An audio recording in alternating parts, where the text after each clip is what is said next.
Iblis was jealous of Adam alayhi salam over a religious honor.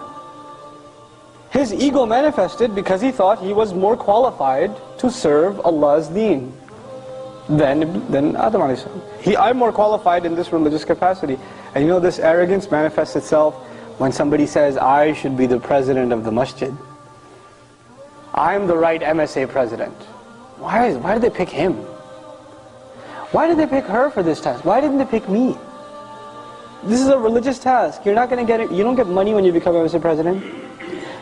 But yet you see across this country, people fighting tooth and nail over what? Religious titles. Who's in charge of the masjid? Whose opinion should be heard? This is a disease that started where? It's pretty old. That virus started with Iblis. Right? He's also for religious authority. And this is a disease. It's at the heart of it, it is a disease. And one has to identify that disease if it exists inside themselves. You know, when the attitude seeps inside you, thank God for me, because if it wasn't for me, I don't know, these people would have been so deviant. At least I'm here to set them straight. If that's your attitude, you've got a serious problem. Because now you think the deen depends on who? On yourself. The deen doesn't need us. We need Allah's deen, but Allah's deen is in no need of us. Wallahu ghaniyyun hamid. Allah is free of need. He doesn't need us. We have to humble ourselves. And this ego, again, you know, I'm talking about it in a religious context, but in another context, it even happens inside the family. If I die, who's going to take care of my family? Who's going to pay the bills? If I don't do it, who's going to do it? That thought comes in your mind, right? Our time of death is written. Whether you think you need to save this much money or that much money, or you need to get that promotion, or you know, whatever you need to do, you think what you need to do, but if Allah decides, I'm gone tonight. If it's written, it's written. And you know what? After I go, my kids, my wife, my husband, whoever, Allah has already taken care of them.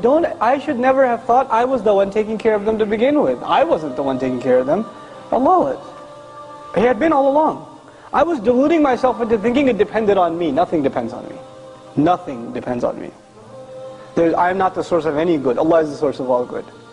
That you know, when ego is the root problem, where does ego come from? Ego comes from the source point. The starting point is when someone doesn't truly appreciate what Allah is, who Allah is. When you don't appreciate who Allah is, you replace that with an appreciation of your own self. That's where it starts. That's really what the root of the problem is. So the first point I wanted to make, really, inshallah ta'ala, is people that wear the facade of the religion. They look religious, they talk religious, they have knowledge. May Allah protect us from this. There's a very serious problem. They look more religious, the outwardly is very good. But on the inside there's an ego. On the inside there's an urge to show your supremacy. You are more righteous, you are more qualified, you are in a better position than the other. And in your heart, if you look down upon another Muslim, no matter what their condition, if you look down upon another Muslim, if you do that, then you have this thing inside your heart called kibr. Kibr, arrogance.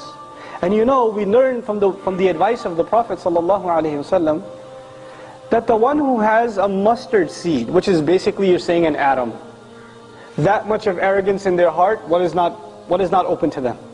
Jannah is not open to them. Jannah is not open to them. So what I'm trying to say is, you have a Muslim who does bad things. You know, the guy drinks, whatever. He does some really bad stuff. His evil actions are outwardly. But your evil action is what? Inwardly. On the outside, you look good. You look like you're doing all right. His action is punishable for sure. For sure. You don't think yours is? And if you were to compare, even though nobody's condoning his behavior, if you were to compare, which is a bigger problem that is harder to fix? Think about that. Is arrogance a bigger problem to fix? You know why it's a bigger problem? Because you can't even see it. At least his drinking problem, you could see it. There are things you could do to address it. But this problem in here, it's a hard thing to fix, because it's deep down inside, and the only one who can sense it is who? Yourself. Nobody can tell you. If it's in there, it's in there. We can't judge any of each other. We can't judge, oh, I can, you know, while I'm giving this talk, you're listening, you're like, I can think of somebody who's pretty arrogant right now that should be listening to this. Don't think of anyone else. That in and of itself, that's a sign of arrogance. Who should you be thinking of? Yourself. The counsel of the religion is not for anyone else first. Who is it for first? Yourself.